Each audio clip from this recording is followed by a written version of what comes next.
Hello dear students, कैसे हैं आप सभी। आई होप कि बहुत अच्छे होंगे। तो इस वीडियो में हम कक्षा 9 का प्रश्नावली 12.2 का क्वेश्चन नंबर 7 को सॉल्व करेंगे। तो देखिए क्वेश्चन नंबर 7 में हमसे क्या कहा गया है। एक पतंग 3 भिन्न भिन्न शेडों के कागजों से बनी है। इन्हें आकृति में फर्स्ट, सेकंड और थर्ड से दर्शाया गया है।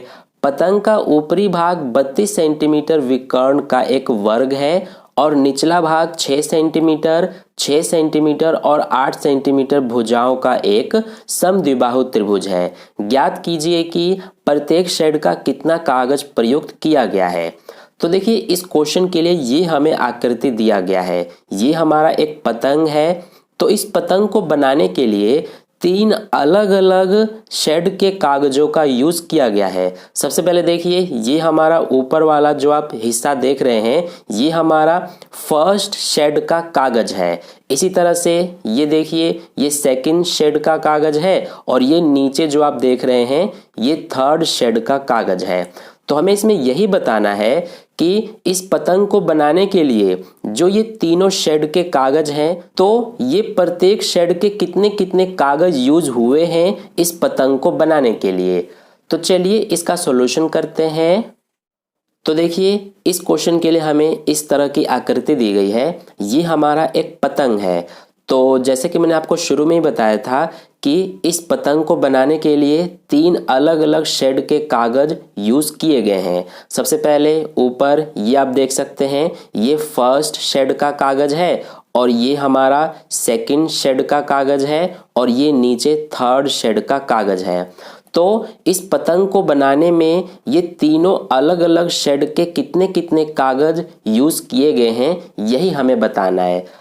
तो देखिए ये हम कैसे बताएंगे। इसके लिए हमसे क्वेश्चन में कहा गया है कि इस पतंग का जो ये ऊपरी हिस्सा आप देख रहे हैं, ये हमारा एक वर्ग है। तो इस वर्ग का विकर्ण हमें 32 सेंटीमीटर दिया हुआ है। तो देखिए इस वर्ग का एक ये वाला विकर्ण हो जाएगा। तो ये हमारा कितना है, 32 सेंटीमीटर, यानी कि ये पूरा हमारा 32 सेंटीमीटर है। ऐसे ही ये भी विकर्ण है, तो ये भी हमारा 32 सेंटीमीटर ही है। ठीक है। और नीचे ये जो आप देख रहे हैं, ये हमें क्वेश्चन में कहा गया है कि एक समद्विबाहु त्रिभुज है जिसकी भुजाएं हमें 6 सेंटीमीटर, ये भी 6 सेंटीमीटर और ये 8 सेंटीमीटर दिया हुआ है। ठीक है। तो अब देखिए हम कैसे बताएंगे कि ये तीनों अलग अलग शेड के कितने कितने कागज यूज किए गए हैं इस पतंग को बनाने में। तो इसके लिए हम क्या करेंगे कि सबसे पहले इसका हम नाम दे देते हैं। देखिए ऊपर ये जो पहला शेड का कागज है, इसको ध्यान से देखिए, ये हमारा एक त्रिभुज बन रहा है। तो इसका नाम दे देते हैं, ये ए बी सी और ये जो है हमारा बिंदु, इसका नाम दे देते हैं डी। ठीक है। ऐसे ही नीचे इस वाले त्रिभुज का भी नाम दे देते हैं। तो ये वाला बिंदु हो जाएगा ई, ये एफ और ये जी। ठीक है। तो अब हम क्या करेंगे कि सबसे पहले हम ये जो हमारा पहला शेड का कागज है, इसका क्षेत्रफल हम निकाल रहे हैं, यानी कि पहला शेड का कितना कागज यूज किया गया है वो हम बता रहे हैं। ठीक है। तो कैसे करेंगे हम, इसके लिए सबसे पहले यहाँ पर हम लिख लेते हैं अपने सॉल्यूशन में, ये हमारा त्रिभुज ए बी सी है। तो यहाँ पर लिखेंगे त्रिभुज ए बी सी में। तो इसमें हम क्या करेंगे कि देखिए इस त्रिभुज में ये हमारा जो BC है, ये क्या हो जाएगा, ये हो जाएगा हमारा आधार। ठीक है। तो यहाँ पर लिख लेते हैं सबसे पहले हम कि त्रिभुज ABC में हमारा आधार क्या हो जाएगा, BC। तो देखिए ये हमारा BC क्या है, इस वर्ग का ये विकर्ण है। तो हमें 32 सेंटीमीटर दिया हुआ है, इसीलिए ये हमारा 32 सेंटीमीटर हो जाएगा। अब इसके अलावा ध्यान से देखिए, ये A से लेकर D तक, यानी कि ये इतना जो आप देख रहे हैं, ये हमारी क्या हो जाएगी इस त्रिभुज ABC में, तो ये ऊंचाई हो जाएगी। ठीक है। यानी कि ये जो AD है, ये हमारी इस त्रिभुज ABC के लिए ऊंचाई हो जाएगी। तो इसीलिए यहाँ पर हम लिख देंगे ऊंचाई। ऊंचाई यानी कि इसका क्या नाम है, AD। तो ऊंचाई यानी कि AD। तो देखिए ये कितना सेंटीमीटर होगा, ये पूरा यहाँ से लेकर यहाँ तक ये हमारा क्या है, इस वर्ग का विकर्ण है। तो ये हमारा पूरा 32 सेंटीमीटर है। तो हमें जैसा कि पता है कि एक वर्ग के जो ये दोनों विकर्ण होते हैं ये एक दूसरे को समद्विभाजित करते हैं, यानी कि दो बराबर हिस्सों में बांटते हैं। तो ये वाला जो विकर्ण है इसको दो बराबर हिस्सों में बांट देगा। तो इसीलिए यहाँ से यहाँ तक 16 सेंटीमीटर हो जाएगा और यहाँ से यहाँ तक भी 16 सेंटीमीटर हो जाएगा, यानी कि AD हमारा जो है ये 16 सेंटीमीटर का हो जाएगा। ठीक है, तो हमें देखिए आधार भी पता चल गया, ऊंचाई भी पता चल गया इस त्रिभुज ABC में। तो अब इसका क्षेत्रफल हम बड़े ही आसानी से निकाल सकते हैं। तो यहाँ पर हम लिखेंगे फर्स्ट, यानी कि ये हमारा फर्स्ट शेड का कागज है, तो लिखेंगे फर्स्ट शेड में लगा कागज। ठीक है, यानी कि ये जो पहला शेड है इसमें कितना कागज लगा है वो हम बता रहे हैं। अब तो इसके लिए हम क्या करेंगे कि हम यहाँ पर सूत्र लगाएंगे 1/2 गुना आधार गुना ऊंचाई, यानी बेस इंटू हाइट। तो हमें जैसे कि पता है ये हमारा कौन सा सूत्र होता है, जब हम किसी त्रिभुज का क्षेत्रफल निकालते हैं तो हम इस त्रिभुज ABC का क्षेत्रफल ही तो निकाल रहे हैं। ठीक है, इस त्रिभुज के क्षेत्रफल निकालने का मतलब है कि इसमें हमारा कितना कागज लगा हुआ है। ठीक है, दोनों एक ही बात है। तो अब देखिए ये 1/2 लिखेंगे गुणा में B यानी बेस यानी आधार, तो आधार देखिए 32 सेंटीमीटर है, गुणा ऊंचाई, तो ऊंचाई 16 सेंटीमीटर है। अब ये दोनों कटेंगे 2 के पारे से एक बार में और ये 16 बार में, तो 16 और 16 का गुणा करेंगे तो ये हो जाएगा 256 सेंटीमीटर स्क्वायर। यानी कि इस पतंग को बनाने में ये पहले शेड का कितना कागज लगा है, 256 सेंटीमीटर स्क्वायर। ठीक है, तो ये हमने पहले शेड का बता दिया। अब हम इसी तरह से ये सेकंड वाले शेड में कितना कागज लगा है ये भी बड़े आसानी से बता सकते हैं। देखिए कैसे, इस त्रिभुज BCE यानी कि ये जो नीचे वाला त्रिभुज आप देख रहे हैं सेकंड वाला, इस पे ध्यान दीजिए। तो इसमें भी ये हमारा BC क्या हो जाएगा, ये आधार हो जाएगा, और ये देखिए D से लेकर E तक ये क्या हो जाएगी, ये इसकी ऊंचाई हो जाएगी। तो देखिए इसमें भी आधार 32 सेंटीमीटर और ये D से E तक ये भी हमारा 16 सेंटीमीटर ही होगा, क्योंकि ये पूरा 32 है तो यहाँ से यहाँ तक 16 हो गया, तो इसीलिए यहाँ से यहाँ तक भी ये 16 हो जाएगा। यानी कि ये वाला जो हमारा त्रिभुज बन रहा है ये भी इसी के जैसा है, क्योंकि इसमें भी आधार 32 था, ऊंचाई 16, और इसमें भी हमारा आधार 32 और ऊंचाई 16 है, तो इसीलिए इसका क्षेत्रफल भी इतना ही आएगा। आई होप आप मेरी बात को समझ रहे होंगे। तो इसीलिए अब हम दोबारा से इसका क्षेत्रफल निकालने के लिए इस तरह से नहीं करेंगे, हम डायरेक्ट यहाँ पे लिख देंगे इसी प्रकार। तो इसी प्रकार क्या होगा हमारा कि जो ये सेकंड वाला शेड है इसमें कितना कागज लगा है वो भी हम बड़े ही आसानी से लिख देंगे। तो यहाँ पर लिखेंगे हम कि सेकंड शेड में लगा कागज, तो ये भी हमारा कितना हो जाएगा, इतना, यानी कि 256 सेंटीमीटर स्क्वायर। कैसे, ये मैंने आपको अभी समझा दिया। ठीक है, तो हमारे ये फर्स्ट और सेकंड शेड में कितने कितने कागज लगे हुए हैं वो हमने बता दिया। अब ये लास्ट हमारा तीसरा रह गया, तो अब हम इसका बताएंगे। तो देखिए इसका कैसे बताएंगे, ध्यान दीजिए। ये हमारा एक समद्विबाहु त्रिभुज है, तो इसमें ये वाली भुजा 6 सेंटीमीटर, ये भी 6 सेंटीमीटर और ये 8 सेंटीमीटर है। तो इसका क्षेत्रफल निकालने के लिए हम हीरोन के फॉर्मूले का यूज करेंगे, यानी कि हीरोन का सूत्र यूज करेंगे। तो ये हमारा त्रिभुज EFG है, तो सबसे पहले यहाँ पर लिख देते हैं त्रिभुज EFG में। ठीक है, तो इसका हमें क्षेत्रफल निकालना है, तो इसके लिए सबसे पहले हम इसकी तीनों भुजाओं को A, B और C मानते हैं। तो इसकी ये वाली भुजा जो 6 सेंटीमीटर है इसको हम A मान लेते हैं, और ये दूसरी भुजा भी 6 सेंटीमीटर है इसको B मान लेते हैं, और इस तीसरी भुजा को C मान लेते हैं जो कि 8 सेंटीमीटर है। ठीक है, अब सबसे पहले हम क्या निकालते हैं, S का मान निकालते हैं, यानी कि अर्ध परिमाप। तो इसका फॉर्मूला क्या होता है, A + B + C/2।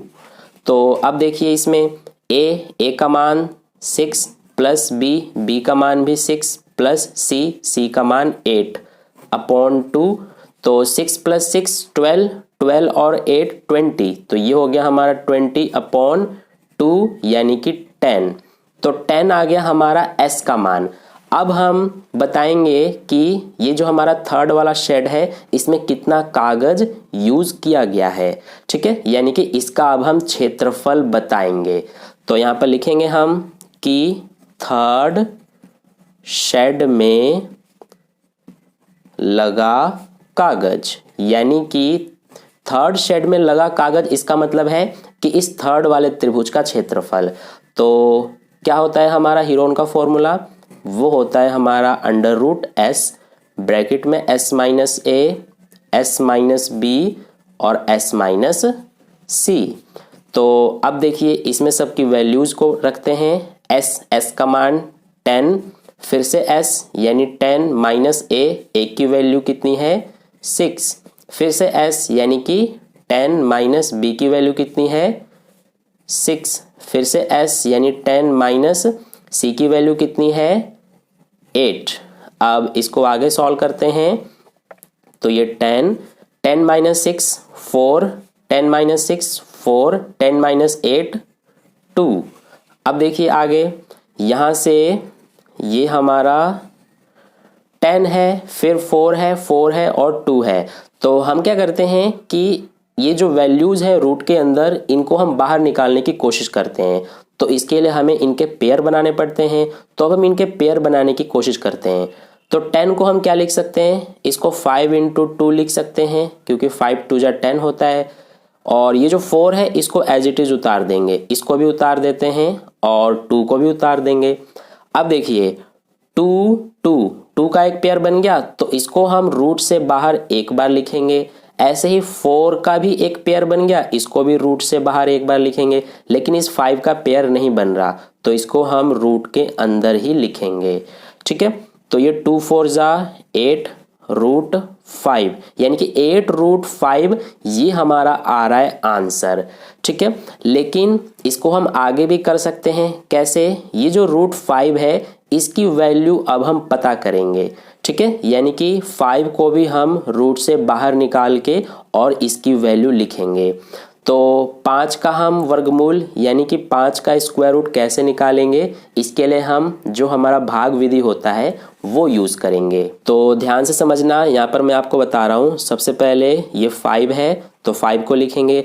अब जो हमारा 5 का वर्गमूल आएगा उसमें पॉइंट के बाद कितने अंक चाहते हैं, तो मैं चाहता हूं कि पॉइंट के बाद 3 अंक आ जाए। ठीक है, यानी कि हम पॉइंट के बाद 3 अंक तक चाहते हैं आंसर, तो इसीलिए यहाँ पर पॉइंट लगा के, और हम पॉइंट के बाद 3 अंक चाहते हैं इसीलिए इसमें 6 जीरो लगा देंगे।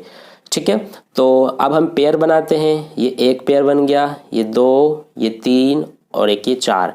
ठीक है, तो अब देखिए आगे हम क्या करेंगे कि सबसे पहले हमारा ये पहला पेयर में 5 है, तो 5 हम देखेंगे किसी का स्क्वायर होता है कि नहीं, यानी कि वर्ग होता है कि नहीं। तो 5 किसी का वर्ग नहीं होता, इससे कम होता है 4, किसका 2 का। तो 2 को एक बार यहाँ लिखेंगे, एक बार यहाँ लिखेंगे, और 2 का वर्ग कितना होता है 4, तो इसके नीचे लिखेंगे। अब इसमें से इसको माइनस करेंगे तो 1 बचेगा, और ये जो पॉइंट है ये हमारा यहाँ पर नहीं बल्कि आंसर में यानी कि यहाँ आएगा। ठीक है, अब ये जो दूसरा वाला पेयर है इसमें 0 0 है, तो यहाँ पर 0 0 उतार देंगे, और ये 2 है इसका डबल हम यहाँ पर लिखते हैं। अब हमें इस 4 के साथ यहाँ पर कोई ऐसी संख्या लेनी है जिसका इसी संख्या से गुणा करें तो हमारा ये यानी कि 100 या इससे कम आ जाए।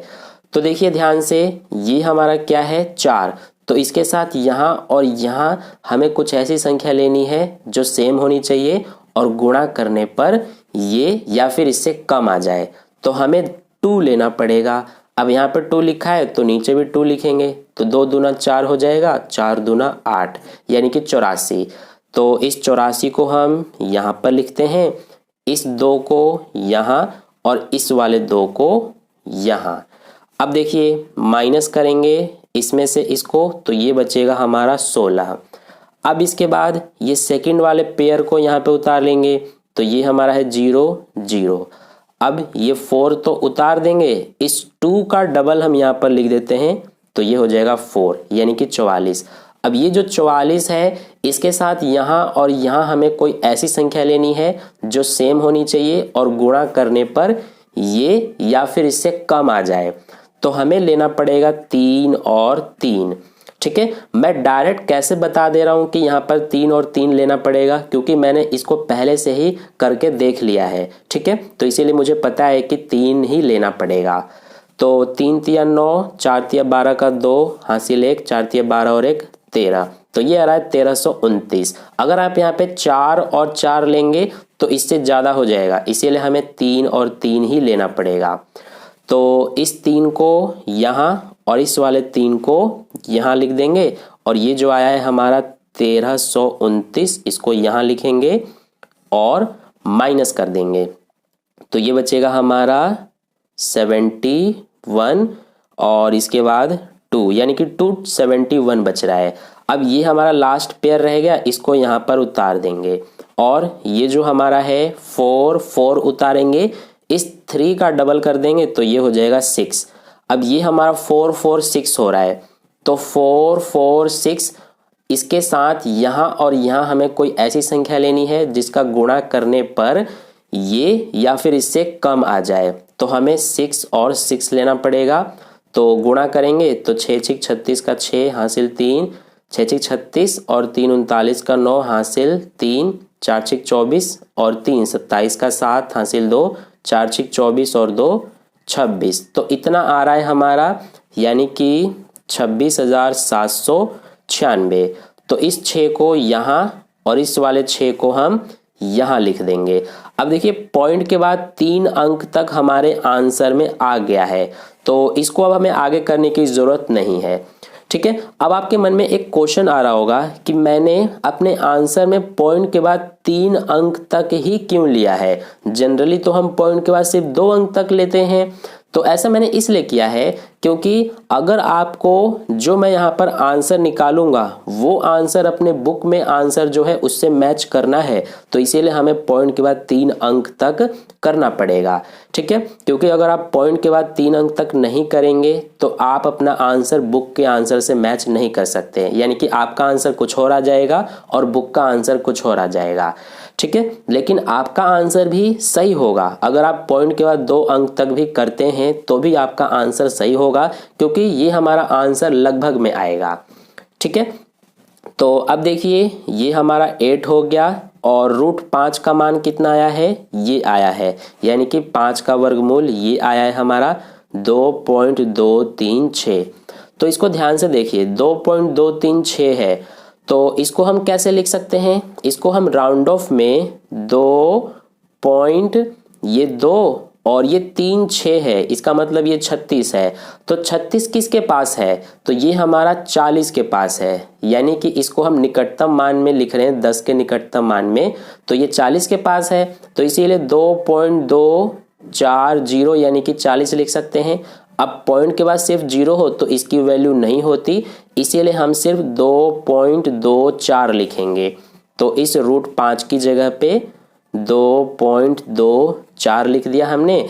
अब इनका गुणा कर देंगे तो ये हो जाएगा हमारा 8 चौक 32 का 2 हासिल 3, 8 दूना 16 और 3 19 का 9 हासिल 1, 8 दूना 16 और 1 हासिल 17।